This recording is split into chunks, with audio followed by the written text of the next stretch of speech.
Shoes event is for one day. I chose to live a life in someone else's shoes, and it was actually a collaboration with the Muslim Students Association, and I was living the life of a Muslim female. For one day, I would abide by all the Muslim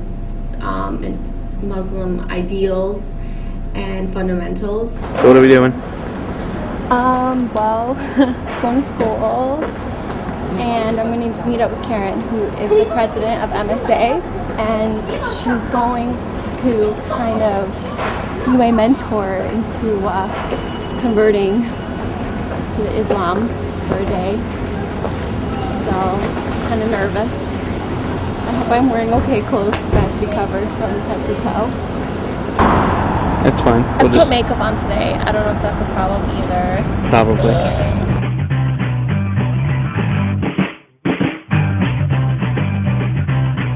You nervous?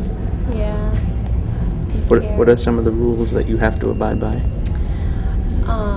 Well, I can't do it like this. I have to cover my arms, and then hopefully, oh my gosh, it's supposed to be like 65, 70 degrees today, and I'm going to be sweating. And then I can't eat meat except for halal meats. I can't wear form-fitting clothes. I can't have male contact, like touch contact with anybody. Can't curse. Let's be very calm and polite-mannered, which I can definitely do. We'll see about that. I'm gonna try. I don't know if I can wear makeup or not. That's what I'm deciding on, and if I can, I already screwed up. Yeah. I already messed They're up. gonna make you unstraighten your hair, take off all your makeup. Oh my gosh, no.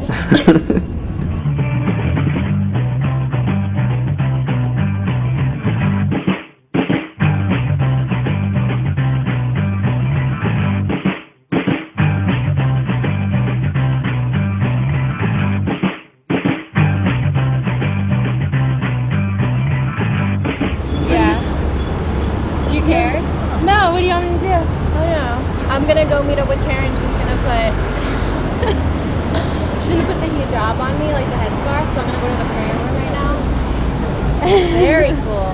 Yeah, so I'm kinda nervous. It's gonna be intense. I know. I have to like be covered up like the whole day. Like I think I was supposed to wear like a turtleneck, I wasn't sure. But yeah. I know. But I thought it was gonna cover it. My Iron Maiden shirt. Rock out. Yeah. So now we're on the move. Oh, you want to come? We're on the move. All right, let's do it. Come? We're on the move.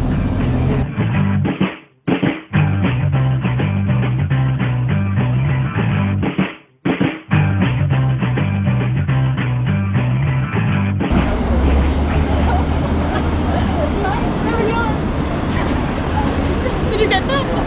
Just a little bit, yeah. It sucks. Look at the gray definition. Oh, gray definition. It's beautiful. Oh my God. Wow. Ooh, chisel. Nice. Yeah. Okay. This is a Qibla direction. That just means that we pray facing this way. Okay. So yeah, we put an arrow so everybody knows that we're going to be praying this way. Okay, and then basically everything else is, like we have the Quran, the Holy Book, and then we have like small other books just for knowledge, it's not necessarily that Holy Book, but the rest of it. And these are what guys wear over their heads. What is it called? It's called kufi. Mm-hmm. Yeah, it's only during prayer. They're not, it's not mandatory for them to wear it. These are mainly for women, like we have extra scarves just in case, for those that don't wear it outside. Mm-hmm. This is for them. This is, this is what we actually pray on. Like we'll just put this down and then pray on this. Mm-hmm. This is just called like a masala. Masala? Yeah. And we have barriers here for separation of, women and men because we're not really allowed to pray together. So we have usually the men pray up front and then we put the barrier when we pray up, or whoever's here first. Mm-hmm. So would I have to wear, it's called a hijab, right? Yeah. If I don't wear one normally, if I pray, would I have to wear one while praying? Mm-hmm. Okay. Yeah, I know there's a lot of people that don't wear one outside, but during prayer they have to wear one. Yeah.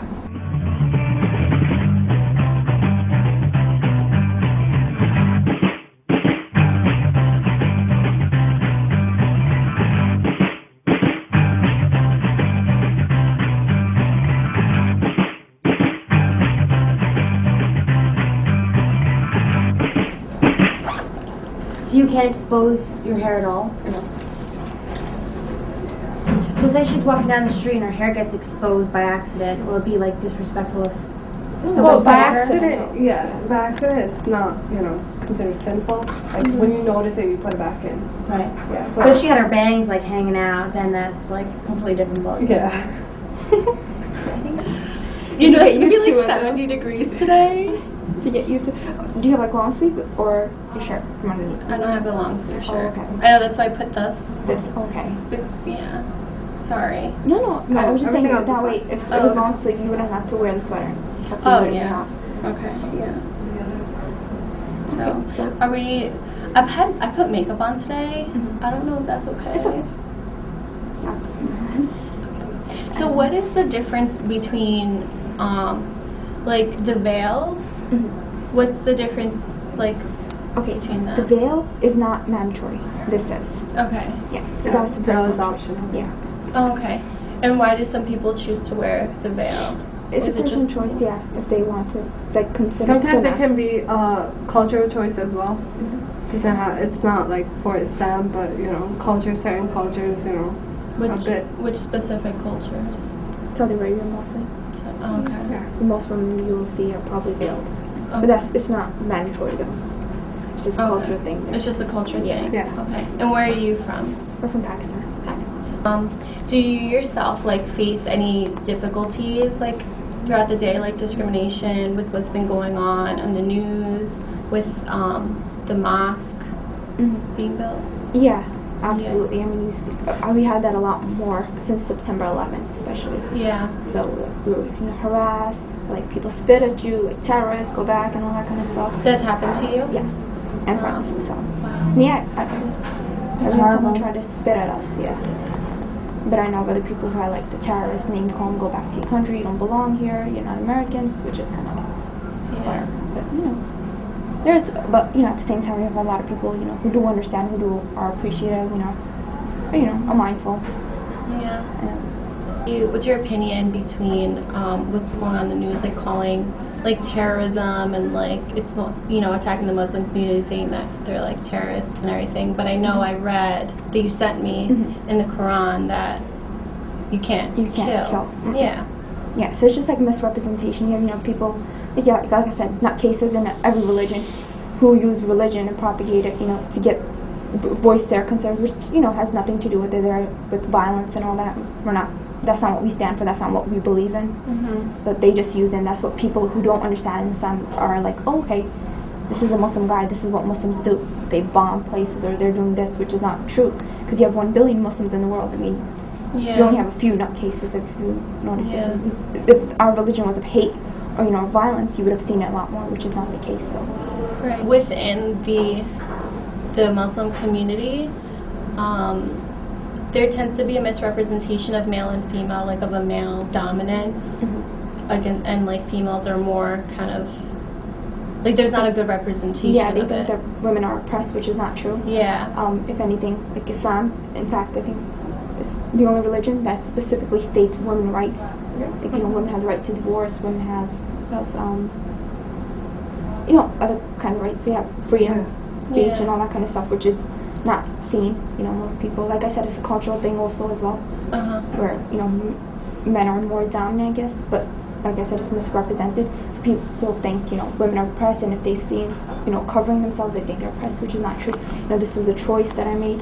I'm not oppressed, no one forced me to do it. Like, I'm never exposed to this type of thing. Good. Like, yeah, like, I mean, like our residents, because we're both RAs in the residence halls on campus,